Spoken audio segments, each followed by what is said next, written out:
Welcome to the show. Thank you. Hi. We're going to start out tonight by playing your new video, Love You to Death. You want to give us a little bit of history on the production of this video? The history. Well, we did it in 3 days in Prospect Park, Brooklyn. We chose that location so we could walk to the site of the filming, unlike the other videos where we did in areas that we had to take planes or trains or trucks or whatever automotive means of transportation to. So I must say it's not exactly what I had hoped to see, but with a very low budget, beggars can't be choosers.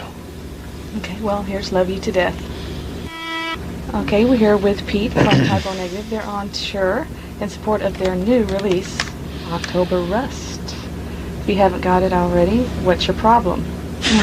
Right, exactly. I wouldn't buy it, I don't know. Well, why wouldn't you buy it? I think it's very good. Because I've heard the songs before, why do I have to buy it? Why? Well, I wrote them, so I just... Right, exactly. So you designed the artwork on this CD. Yeah, so now you're going to blame me, is that right? It's all my fault, you're saying. It's Thorns. Yeah. This is, pretty much my conception, So, I'm like the art Fiora of the band. And you write most of the lyrics. I write all of them. The lyrics. And a lot of them about love. And some, not as much on this one as... Passionate things, actually. Passionate as the infamous Bloody Kisses. Infamous. Infamous by now. So what do you feel the difference is between these two? From an objective point of view, if I can possibly be that way, I would think first and foremost we had a much larger budget for October Rust, so we were able to experiment a bit more in the studio. As with Bloody Kisses, we had 2 or 3 tries to get it right. If we didn't get it right, either we had to throw it out or keep it the way it was, and most times we wound up keeping it the way it was. So the working motto for October Rust was, when in doubt, throw it out. Oh, very good. So you could, you're able to choose more what you put on now. I think so. Since you're a successful band now. Well, I think that success is defined by 2 things. One is how many people hate you. The second is if you had sex with Madonna. Did you have sex with No, Madonna? so I'm only halfway there, but a lot of people hate me. Jealousy. Jealousy? Why do you think they're jealous? Because my nipples are bigger than theirs. Oh, that's what. Yeah, that's probably it. Wouldn't be your height or anything. Well, I believe everything is in proportion. Yes, I have seen, but... Oh, you have seen, okay. Yeah. Did you see the scratch and sniff version of the Playgirl issue? No. Oh, you missed it. Oh, now you tell me. Well, let me see if I could dig up an issue for you in the back. You'll like how it smells. Oh, okay. We're going to go into a video right now from their previous release, Bloody Kisses. It is Christian Woman. Okay, we're back with Pete, and I want Pete to explain the cover of one of their early releases, Origin of the Feces. This is in fact my best side. I'm also known as the ugliest asshole in rock, and rightly so. So what do you feel the progression was between this one to this one to this one? Well, this was an EP that the record company wanted us to do just to keep people interested in Typo Negative before our second album came out. And so what we did is we just went into Josh's studio and told the record company that we were doing a live album, and had all of our friends down and got them drunk and high and just simulated a live environment. And whereas most bands try to give the appearance that they're God's gift to women, or music, or instrument endorsements, I don't know, but we figured we'd just go the opposite way and put on album one of the worst shows ever that we could possibly come up with. And everything that's happened on here, the bomb threats, the fights on stage, the throwing of bottles, actually happened from one time or another. So we just put everything all together. So how do you feel about being the headlining act now? It's a lot of pressure? It's a lot of pressure. I think it's more fun to support. Because you're only on stage 45 minutes, and then after the show's over, you can go wander around and get away from the whole thing. But when you're a headliner, there's more interviews and there's more photo sessions and things like this to do and stuff like that. So I guess rather than serving in heaven, we're now ruling in hell. Okay. So did you choose the band Drain to open for you? Yes, we did. And why did you choose them? We had played a festival with them in Europe, and they sounded really interesting, and they look interesting, and I thought from a fan's point of view that they might like to see two bands that don't sound exactly like Type O Negative, but in some way are compatible. So that's why we chose Drain and Sister Machine Gun. You seem to put a cover tune on each one of your CDs. Mm-hmm. Last time it's Summer Breeze, this time it's Cinnamon Girl. Why do you do that? Well, those happen to be two of my favorite songs, you know, and we try to give our fans as much sonic substance on each album as possible, because whether you put 45 minutes on a CD or up to 75 minutes, you might still pay close to $20, you know, the same price. So we try to put as much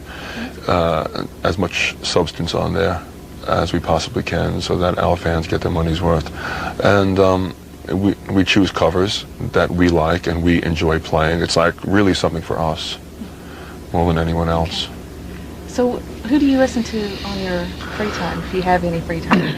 That depends what I'm doing. If I'm working out, I like hard things like Early Sabbath or even Devo, because it's so quirky and fast and crazy. And I don't know if you've heard of Laibach. No. Okay, they're like a very heavy totalitarian type band, so not your average rock band.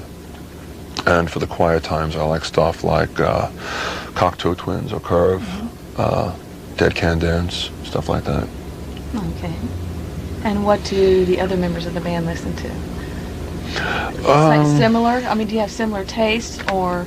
Somewhat. There are some crossover areas, but I think by far my taste is the most eccentric. So how did you come up with the name Type O Negative? Were you like fascinated with blood or vampirism? No. As you see this tattoo here on my arm, when we first formed the band, we chose the name Repulsion. But unbeknownst to us, there was a band, I think, from England called Repulsion, who contacted us and said, you know, we have the name, so why don't you go find something else? Okay, fine. So I was trying to think of something a bit original, and it's something cold and dark that had to do with the mood of the band. And Sub-Zero occurred to me. So hence the symbol I came up with, the O with the negative, and there's -0. But once again, someone beat us to it, and we're from Brooklyn, and there was a band from Queens, which is only like 5 miles away, called Sub-Zero, and they had rights to the name. So after getting this stupid thing tattooed on ourselves, it was up to me to think of a name to, you know, compensate for the logo. So I don't normally listen to the radio, but there was a request for Type O Negative blood by the Red Cross, and so I was like, well, that's it, Type O Negative. Oh, okay. You know, O negative, it matched the tattoo, and sounded like no one else could possibly have rights to it. Right, and no one did. Not to my knowledge. Well, I think they would have contacted you by Probably, now, yeah. since you're a big name now. You think? What do you big think name? about, yeah. I mean, you're a headlining act now. You know, your records are being played on, your songs are being played on the radio. I think we're doing okay. I would not want to be one of these bands that gained success overnight, because you know, when you reach great heights very quickly, you also fall very quickly. So I would rather take our time and work really hard and build a very strong and solid fan base that's going to stick with us than make 1 million fans overnight that will not remember our names next week because we just, like, you know, disappeared. Okay, well, we're going to play your video, My Girlfriend's Girlfriend. Tell us a little about the making of that one. Why that song? Why? How'd you come up with the idea for that song? Uh-oh. Come on, huh?